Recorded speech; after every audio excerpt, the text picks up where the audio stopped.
Welcome to this lecture. The topic of the lecture is abstract methods and classes.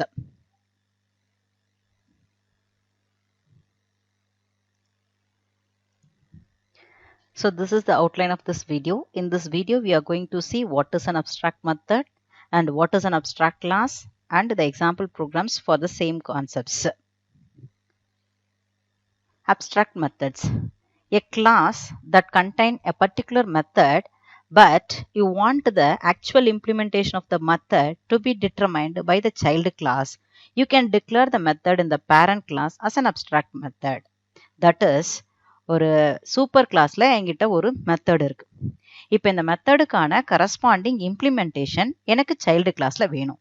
அப்ப parent கிளாஸ்ல implementation இருக்கக்கூடாது, child கிளாஸ்ல எனக்கு implementation இருக்கணும் அப்படின்ற மாதிரி ஒரு சூழ்நிலை வருது அப்படின்னா நம்ம என்ன பண்ணணும்னு பார்த்தீங்கன்னா பேரண்ட் கிளாஸ்ல இருக்க மெத்தடை அப்ஸ்ட்ராக்ட்னு டிக்ளேர் பண்ணணும்னு சொல்றாங்க. ஸோ அப்படி நான் அப்ஸ்ட்ராக்ட்னு டிக்ளேர் பண்ணிட்டேன்னா அந்த மெத்தட் என்ன மெத்தட் ஆகும்னு பார்த்தீங்கன்னா அப்ஸ்ட்ராக்ட் மெத்தட்னு ஆகும். ஸோ இப்போ இந்த அப்ஸ்ட்ராக்டுக்குன்னு சில ரூல்ஸ் இருக்கு. We will see the rules one by one. So the first rule is abstract keyword is used to declare the method as abstract. இப்போ நான் abstract method நான் டிக்ளேர் பண்ணணும்னா டெஃபினட்டா எனக்கு என்ன வேணும்னா abstractங்கிற ஒரு கீவேர்டு இருக்கு, அதை நம்ம யூஸ் பண்ணணும். Okay, இப்போ second rule is you have to place the abstract keyword before the method name in the method declaration. அப்ப நமக்கு மெத்தடுக்கான ஒரு டிக்ளரேஷனுக்கு ஒரு சின்டாக்ஸ் இருக்கு. அது என்னன்னு பார்த்தீங்கன்னா return type method name of parameter list.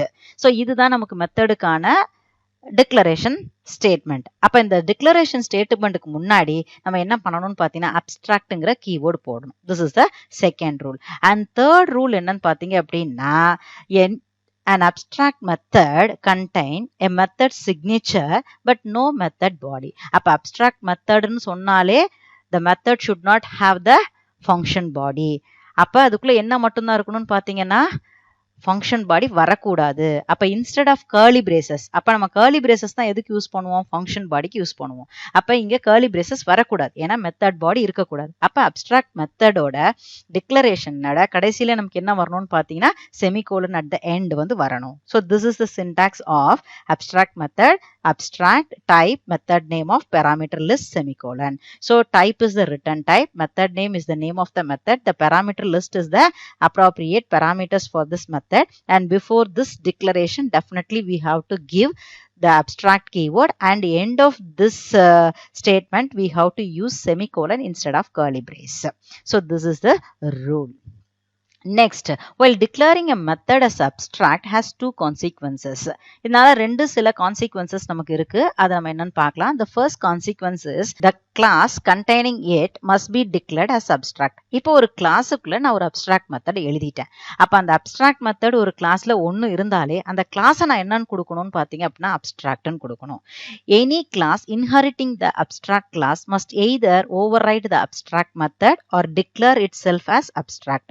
இப்போ ஒரு அப்ஸ்ட்ராக்ட் மெத்தட் ஒரு கிளாஸ்ல இருக்கு, பேஸ் கிளாஸ்ல அந்த மெத்தட் இருக்கிறதுனால அந்த கிளாஸை நான் அப்ஸ்ட்ராக்ட்னு கொடுத்துட்டேன். அப்ப அந்த கிளாஸ்ல இருந்து சப்போஸ் நான் ஒரு டிரைவ்டு கிளாஸ் நான் கொடுத்தேன்னா அந்த டிரைவ்டு கிளாஸ்ல எதுக்கான இம்ப்ளிமெண்டேஷன் இருக்கணும்னா பேஸ் கிளாஸ்ல இருக்க அப்ஸ்ட்ராக்ட் மெத்தடுக்கான இம்ப்ளிமெண்டேஷன் இருக்கணும்.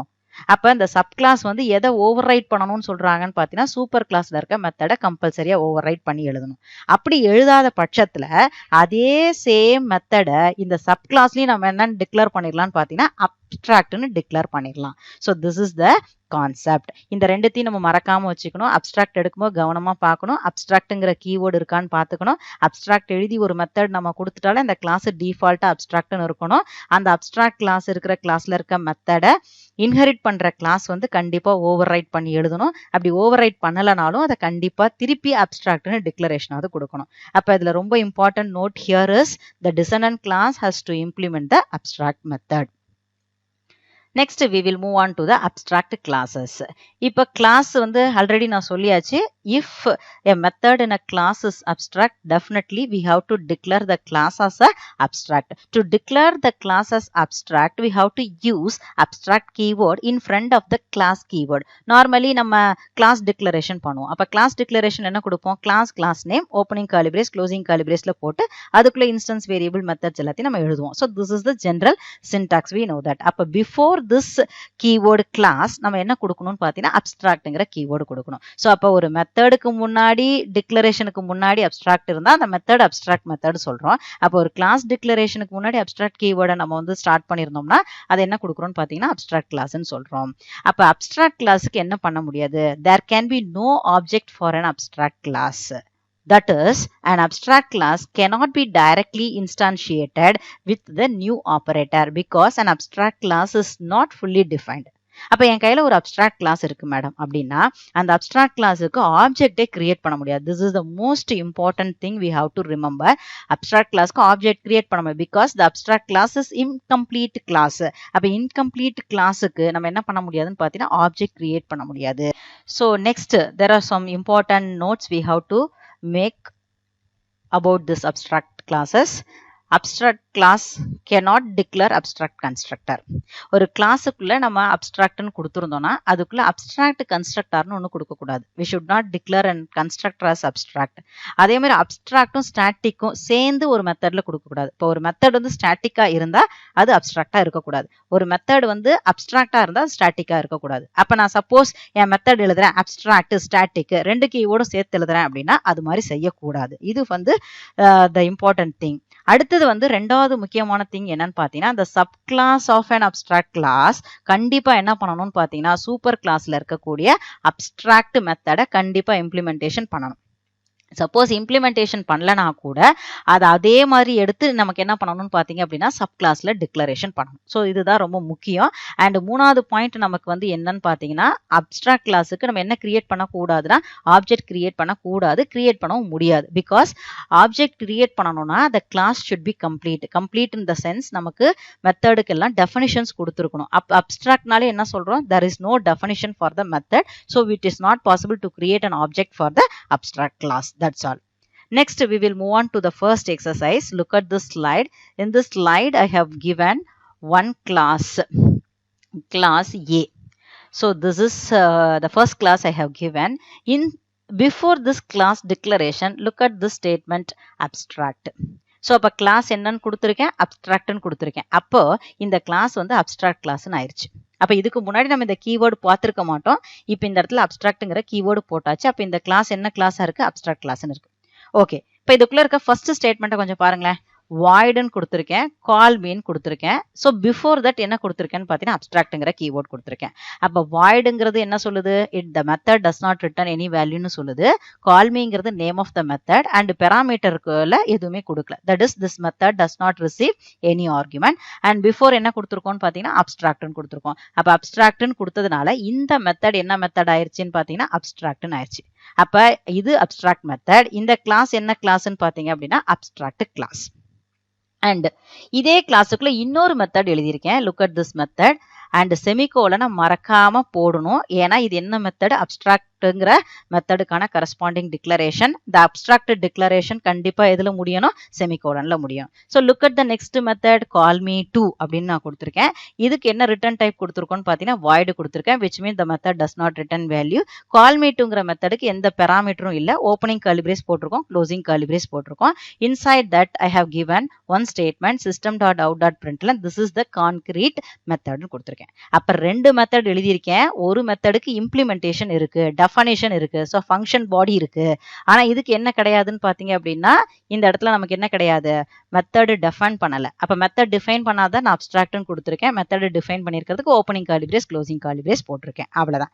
அப்ப சப்போஸ் இப்போ ஒரு கிளாஸ்ல வந்து ஒரு மெத்தட் அப்ஸ்ட்ராக்டா இருந்தா கூட அந்த கிளாஸ் என்னவா தான் இருக்கணும்னு பாத்தீங்கன்னா அப்ஸ்ட்ராக்டா தான் இருக்கணும். ஸோ அப்ப ரெண்டு மெத்தட்ல ஒரு மெத்தட் நமக்கு கால்மிங்கிறது அப்ஸ்ட்ராக்டா இருக்கிறதுனால இந்த கிளாஸை நான் என்ன டிக்ளேர் பண்ணிருக்கேன்னு பாத்தீங்கன்னா அப்ஸ்ட்ராக்ட்னு டிக்ளேர் பண்ணிருக்கேன். This is all about class A. Next, look at the another class B extends A. அப்ப Bங்கிற கிளாஸ எதுல இருந்து எக்ஸ்டெண்ட் பண்ணிருக்கேன்? Aங்கிற கிளாஸ்ல இருந்து எக்ஸ்டெண்ட் பண்ணிருக்கேன். Okay, super. இதுக்குள்ள நான் என்ன கொடுத்துருக்கணும் அப்படின்னு பாத்தீங்கன்னா as per the discussion we As per the discussion we shown in the previous slides, இந்த call meங்கிற மெத்தடுக்கான implementation எங்க இருக்கணும்னு பார்த்தீங்கன்னா implementing classல இருக்கணும். That is sub classல இருக்கணும் அப்படின்னு நான் சொல்றேன். அப்ப Bங்கிற classல கண்டிப்பா எதுக்கான implementation இருக்கணும்? call me. அப்ப நான் call meயை define பண்றேன். define பண்ணும்போது அதே prototype அப்படியே கொடுக்கணும். ஸோ அதே prototypeனா என்ன அர்த்தம்? என்ன return type இருக்கு, என்ன method name இருக்கு, என்ன parameters இருக்குங்கிறத சூப்பர் கிளாஸ்ல இருக்கிறத அப்படியே கொடுக்கணும். ஸோ இங்க நம்ம என்ன கொடுத்துருக்கோம்? voidன்னு கொடுத்துருக்கேன். ஸோ அப்ப இங்கே நான் என்ன கொடுத்துருக்கேன்? void. Name of the method என்ன கொடுத்துருக்கேன்? call me ன்னு நான் கொடுத்துருக்கேன். அண்ட் பெராமீட்டர் என்ன இருக்கு? ஒண்ணுமே கிடையாது. அப்ப இங்க என்ன கொடுக்குறேன்? Opening curly brace closing opening parenthesis and closing parenthesis கொடுத்துருக்கேன். இன்சைட் திஸ் நான் ஒரு system dot out dot println statement கொடுத்து b is implementation of call b. அப்ப b ல இந்த call meக்கான implementation நான் பண்ணிருக்கேன்னு ஒரு மெசேஜ் கொடுத்துருக்கேன். That's all. இப்ப B class முடிஞ்சிருச்சு. அப்ப A is an abstract class which contains one abstract method call me and one normal method call me to. So call me toக்கு டெஃபனிஷன் அதில் இருக்கு. அப்ட்ராக்ட்னால அதுக்கு டெஃபனிஷன் இல்லை. நெக்ஸ்ட் நான் என்ன கிரியேட் பண்ணியிருக்கேன்? பிங்கிற ஒரு கிளாஸ் எடுத்திருக்கேன். அந்த கிளாஸ் எதுலேருந்து எடுத்திருக்கேன்னா ஏலேருந்து எடுத்திருக்கேன். அப்போ அந்த ஏங்கிற கிளாஸ்ல நம்ம என்ன பண்ணணும்? call meயை டிஃபைன் பண்ணணும். டிஃபைன் பண்ணியிருக்கேன். ஒரு system dot out dot println statement கொடுத்துருக்கேன். That's all. இப்போ நெக்ஸ்ட் வந்து என்ன பண்றோம்னு பாருங்க. மெயினுக்கு ஒரு கிளாஸ் இருக்கிற மாதிரி, மெயின் மெத்தட் இருக்கிற மாதிரி ஒரு கிளாஸ் எழுதியிருக்கேன். Class abstract demo public static void main of string args கொடுத்துருக்கேன். ஃபர்ஸ்ட் நான் என்ன கொடுக்குறேன்னு பாருங்க. b equal to new b of. அப்ப bங்கிற கிளாஸ்க்கு ஆப்ஜெக்ட் கிரியேட் பண்றேன். அப்ப bங்கிற கிளாஸ் எதுல இருந்து டிரைவ் பண்ணிருக்கோம்? ஏல இருந்து டிரைவ் பண்ணிருக்கோம். அப்ப ஏல இருக்க ப்ராப்பர்ட்டிஸ் எல்லாம் எதுக்கு வந்திருக்கும்? பிக்கு வந்திருக்கும். அப்ப பியோட ப்ராப்பர்ட்டிஸ்ன்னு பாத்தீங்கன்னா call meயும் call me toவும்.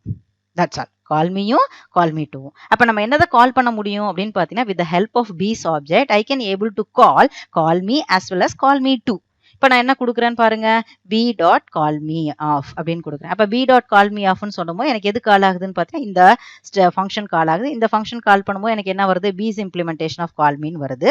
And b dot call me டூன்னு கொடுக்குறேன். அப்போ இது வந்து எதை கால் பண்ணுது அப்படின்னு பார்த்தீங்க அப்படின்னா பேஸ் கிளாஸ்ல இருக்கக்கூடிய கால் மீ டூங்கிற மெத்தடை நமக்கு வந்து கால் ஆகுது. அப்போ எனக்கு என்ன அவுட்புட் கிடைக்கும்? திஸ் இஸ் கான்கிரீட் மெத்தட்னு நமக்கு கிடைக்கும். So the output of this program is base implementation of call me and this is the concrete method. That's all. Next, we will see one more example for this same abstract methods and abstract classes. So, look at the first class. So இப்போ இந்த கிளாஸில் என்ன பண்ணியிருக்கேன்? ஃபிகர்னு சொல்லிட்டு ஒரு class எழுதியிருக்கேன். அப்போ அந்த ஃபிகருங்கிற கிளாஸ் என்னன்னு கொடுத்துருக்கேன்? அப்ஸ்ட்ராக்ட்னு கொடுத்துருக்கேன். அப்போ ஃபிகர் வந்து அப்ஸ்ட்ராக்ட்னு கொடுத்துருக்கறனால அது அப்ஸ்ட்ராக்ட் கிளாஸ் ஆயிடுச்சு. ஓகே. ஸோ இப்போ இதுக்குள்ள என்ன கொடுத்துருக்கேன்? ரெண்டு இன்ஸ்டன்ஸ் வேரியபிள் கொடுத்துருக்கேன். The first instance variable is dim1 and the second instance variable is dim2 and one more constructor ஒன்று கொடுத்துருக்கேன். இப்போ இந்த கன்ஸ்ட்ரக்டார் வந்து என்னவா கொடுத்துருக்கேன்? Parameterized constructor. Normally we know that இந்த கன்ஸ்ட்ரக்டாரோட பர்பஸ் என்னன்னு பார்த்தீங்கன்னா இன்ஸ்டன்ஸ் வேரியபிள் இனிஷியலைஸ் பண்றது. அப்ப இன்ஸ்டன்ஸ் வேரியபிள் என்கிட்ட எத்தனை இருக்கு? ரெண்டு இருக்கு, dim1 dim2. அப்ப இது இனிஷியலைஸ் பண்றதுக்கு நான் எத்தனை பேராமீட்டர்ஸ் அனுப்புறேன்? ரெண்டு பேராமீட்டர். அப்ப dim1 dim2 என்ன டைப் இருக்கு? டபுள் இருக்கு. அப்ப இதோட பேராமீட்டர்ஸ்ல என்ன கொடுத்துருக்கேன்? டபுள் ஏ டபுள் பின்னு கொடுத்துருக்கேன். அப்ப ஏவோட வேல்யூ எடுத்து எதுக்கு அசைன் பண்ணிருக்கேன்? dim1க்கு அசைன் பண்ணிருக்கேன். பியோட வேல்யூ எடுத்து எதுக்கு அசைன் பண்ணிருக்கேன்னா dim2க்கு அசைன் பண்ணிருக்கேன். ஸோ இது கன்ஸ்ட்ரக்டாரோட part. So initialization. So look at this method. This method is very very important.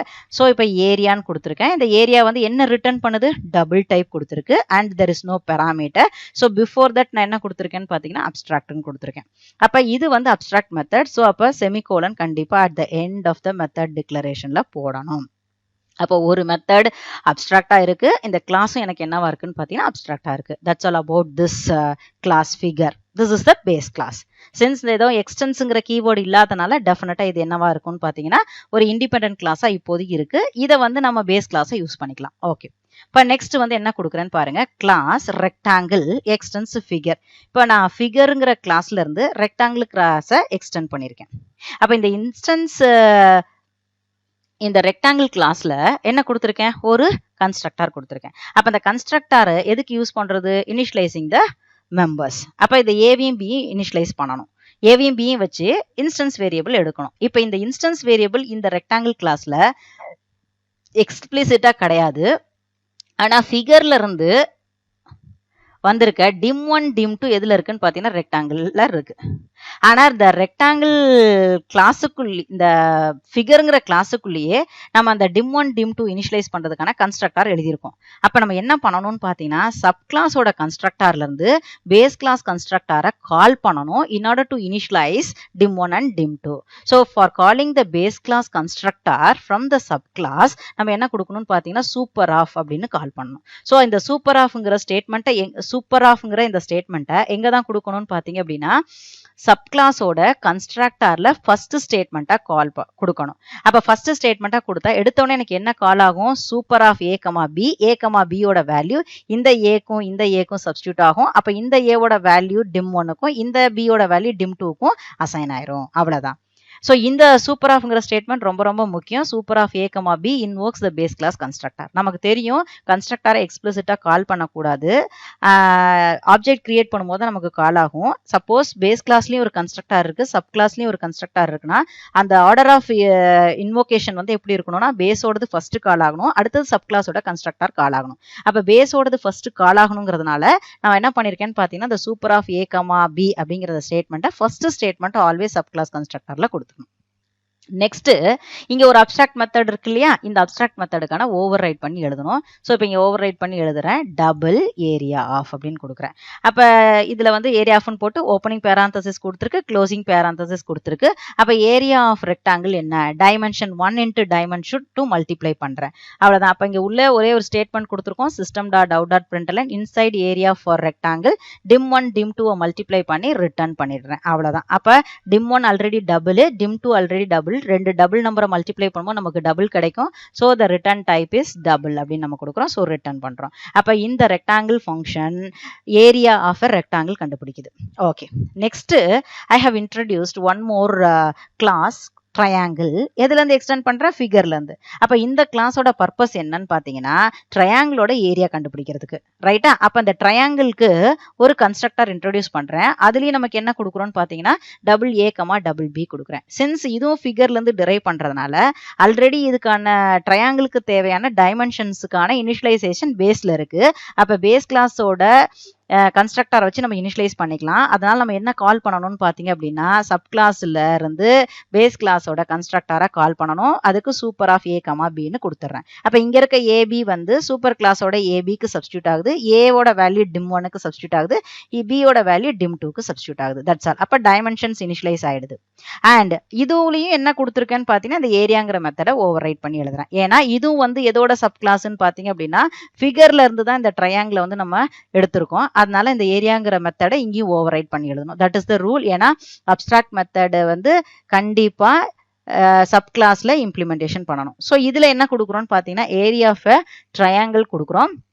half AB அதுதான் நமக்கு ட்ரையாங்கிளோட ஏரியா. ஸோ அப்போ என்ன கால்குலேட் பண்ணுறோம் dim1 into dim2 divided by 2ன்னு போட்டுடலாம்.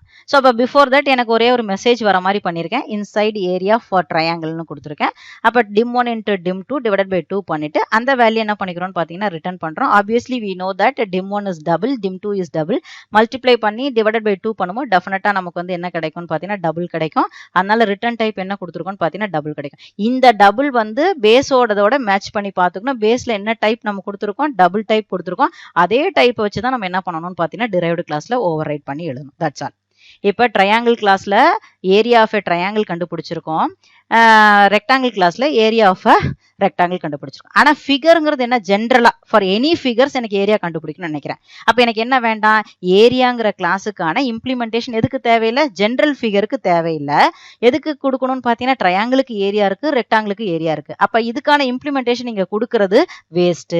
அதை அவாய்ட் பண்றதுக்காக தான் நம்ம என்ன கொடுக்குறோம்னு பார்த்தீங்க அப்படின்னா அந்த அப்ஸ்ட்ராக்ட்ங்கிற கீவேர்டை கொடுத்து இதை என்னவா கொடுத்துருக்கோம்னு பார்த்தீங்க அப்படின்னா இம்ப்ளிமெண்டேஷன் இல்லாம கொடுத்துருக்கோம். சின்ஸ் இந்த ஃபிகருங்கிறது அப்ஸ்ட்ராக்டா இருக்கிறதுனால நம்மளால என்ன பண்ண முடியாதுன்னு பார்த்தீங்கன்னா ஃபிகருக்கு ஆப்ஜெக்ட் கிரியேட் பண்ண முடியாது. அப்ப எதுக்கு ஆப்ஜெக்ட் கிரியேட் பண்ணலாம் ஃபிகர்ல இருந்து டிரைவ் பண்ற கிளாஸுக்கு. அப்ப ஃபிகர்ல இருந்து நான் எதை டிரைவ் பண்ணிருக்கேன் ரெக்டாங்கிள் டிரைவ் பண்ணிருக்கேன். ஃபிகர்ல இருந்து எதை டிரைவ் பண்ணிருக்கேன் ட்ரையாங்கிள் எடுத்திருக்கேன். அப்ப நான் எதுக்கு ஆப்ஜெக்ட் கிரியேட் பண்ண முடியும் ட்ரையாங்கிளுக்கு ஆப்ஜெக்ட் கிரியேட் பண்ணலாம், ரெக்டாங்கிளுக்கு ஆப்ஜெக்ட் கிரியேட் பண்ணலாம். ஓகே, இப்போ நான் அதை டெமோ பண்ணி காமிக்கிறதுக்காக ஒரு கிளாஸ் வந்து கிரியேட் பண்றேன். Class abstract areas. இதுக்குள்ள ஒரு மெயின் மெத்தட் எழுதியிருக்கேன். ஸோ இதுக்குள்ள ஃபர்ஸ்ட் பாருங்க. இப்போ ஃபர்ஸ்ட் ஸ்டேட்மெண்ட் என்ன கொடுத்துருக்கோம் figure f equal to new figure of 10, 10. Semicolon கொடுத்துருக்கோம். ஸோ இந்த ஸ்டேட்மெண்ட் கண்டிப்பாக இல்லீகல். ஏன் இல்லீகல்னு பார்த்தீங்கன்னா ஃபிகருக்கு ஆப்ஜெக்ட் கிரியேட் பண்ணுறேன், ஃபிகருக்கு ஆப்ஜெக்ட் கிரியேட் பண்ணக்கூடாது. சப்போஸ் நீங்கள் அதுக்கு ட்ரை பண்ணீங்கன்னா, ஆப்ஜெக்ட் கிரியேட் பண்ண ட்ரை பண்ணீங்கன்னா டெஃபினட்டாக எரர் வரும். இதை நீங்கள் லேப்ல டெஸ்ட் பண்ணி பார்க்கலாம். நெக்ஸ்ட் ரெக்டாங்கிள் கிளாஸ்க்கு ஆப்ஜெக்ட் கிரியேட் பண்ணுறேன். New rectangle of 9,5. அந்த ஆப்ஜெக்ட் கிரியேட் பண்ணி அதை எதில் வச்சிருக்கேன்னு பார்த்தீங்கன்னா ஆர் வச்சிருக்கேன். அப்போ ஆர் வந்து இந்த ஆப்ஜெக்டை ரெஃபர் பண்ணுது. ஸோ அப்போ what is the initial values 9, 5 இருக்கு. அப்போ ஆட்டோமேட்டிக்காக என்ன ஆகும், இந்த இடத்துல 9ன்றது வரும், இந்த இடத்துல எனக்கு என்ன வரும்னு பார்த்தீங்கன்னா 5ன்னு வரும்.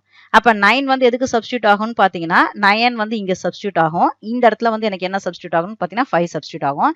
அப்போ dim 1ஓட வேல்யூ எனக்கு என்ன வரும்னு பார்த்தீங்கன்னா 9, dim 2ஓட வேல்யூ எனக்கு என்ன வரும்னு பார்த்தீங்க அப்படின்னா 5ன்னு வரும். That's all. அப்போ இனிஷியலைஸ் ஆயிருச்சு. நெக்ஸ்ட் ஆப்ஜெக்ட் எதுக்கு கிரியேட் பண்றேன், ட்ரையாங்கிள் கிளாஸுக்கு கிரியேட் பண்றேன். So triangle t equal to new triangle of 10,8ன்னு கொடுத்துருக்கேன். That's all. அப்போ நெக்ஸ்ட் என்ன கொடுக்குறோன்னு பார்த்தீங்கன்னா, இப்போ எனக்கு என்ன பண்ணணும், அதான் ரொம்ப முக்கியம். ஃபிகருக்கு ஆப்ஜெக்ட் கிரியேட் பண்ண முடியாது, because figure is incomplete. But நான் என்ன பண்ணிக்கலாம்னு பார்த்தீங்கன்னா, ஃபிகருக்கு ஆப்ஜெக்ட் ரெஃபரன்ஸ் வந்து கிரியேட் பண்ணலாம். That is fig ref. So this is the reference variable for fig. இந்த ரெஃபரன்ஸ் வேரியபிளுக்கு என்ன பண்ண முடியும்னு பார்த்தீங்கன்னா, ஏதாச்சும் ஒரு ஆப்ஜெக்ட் அசைன் பண்ணலாம். எந்த ஆப்ஜெக்ட் அசைன் பண்ணலாம், சப் கிளாஸோட ஆப்ஜெக்ட் அசைன் பண்ணலாம். See, look at this statement. So இப்போ இந்த ஸ்டேட்மெண்ட்ல என்ன பண்ணியிருக்கேன்னா, ஃபிக் ரெஃப்க்கு எந்த வேல்யூ அசைன் பண்ணியிருக்கேன், ஆர். அப்போ என்ன அர்த்தம்னா, இந்த பேஸ் கிளாஸோட இந்த ரெஃபரன்ஸ் வேரியபிள் ஆரை ரெஃபர் பண்ணுது, விச் மீன்ஸ் ரெக்டாங்கிளை ரெஃபர் பண்ணுது. அப்போ இந்த ஃபிக் ரெஃப்ங்கிற வேரியபிளை வச்சு நான் என்ன கிரியேட் கால் பண்றேன், ஃபிக் ரெஃப் டாட் ஏரியான்னு கால் பண்றேன். அப்போ எனக்கு எதுக்கு கால் ஆகும்னு பார்த்தீங்கன்னா, ஏரியா ஆஃப் ரெக்டாங்கிள் அது வந்து எனக்கு கிடைக்கும், ஏரியா இஸ். அதே மாதிரி இப்போ இந்த ஸ்டேட்மெண்ட்டை பார்த்தீங்கன்னா, ஃபிக் ரெஃப்க்கு என்ன வேல்யூ அசைன் பண்ணியிருக்கேன், டி அசைன் பண்ணியிருக்கேன். அப்போ ஃபிக் ரெஃப் இப்போ எதை ரெஃபர் பண்ணுது, ட்ரையாங்கிளை ரெஃபர் பண்ணுது. அப்போ ஃபிக் ரெஃப் டாட் ஏரியான்னு எனக்கு சொன்னேன்னா எதோட ஏரியா கண்டுபிடிக்கும்னு பார்த்தீங்கன்னா, இந்த ட்ரையாங்கிள் கிளாஸ்ல இருக்கிற ஏரியா கால் ஆகும். அப்போ dim1 into dim2 divided by 2ன்றது பெர்ஃபார்ம் பண்ணி ரிட்டர்ன் பண்ணும். அந்த ரிட்டர்ன் பண்ற வேல்யூ டைரக்டா நம்ம எதில் பிரிண்ட் பண்ணிடுறோம்னு பார்த்தீங்கன்னா, system.out.println கொடுத்து பிரிண்ட் பண்ணிடுறோம். த start. Most important thing is abstract கிளாஸ்க்கு என்ன பண்ண முடியாது, ஆப்ஜெக்ட் கிரியேட் பண்ண முடியாது. So this is the first step.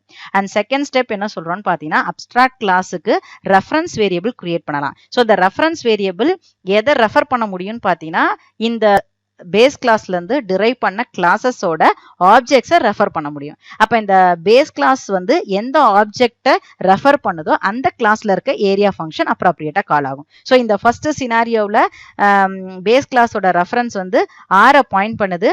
அப்ப fig ref dot area invokes the area function in the rectangle class and this statement refers the object t. So the object t is nothing but the triangle object. So this statement fig ref dot area invokes the area of triangle. So அதை கால் பண்ணி அந்த formula apply பண்ணி எனக்கு results கிடைச்சிடும். அந்த ரிசல்ட்ஸை நம்ம print பண்றோம். That's all about this program. I hope you understood this method. Let me sum up what we have learnt in this lecture. In this lecture we have seen what is abstract methods and abstract classes and what is the use of abstract and the corresponding example programs. We will see the remaining concept of the syllabus in the upcoming lectures. Thank you so much.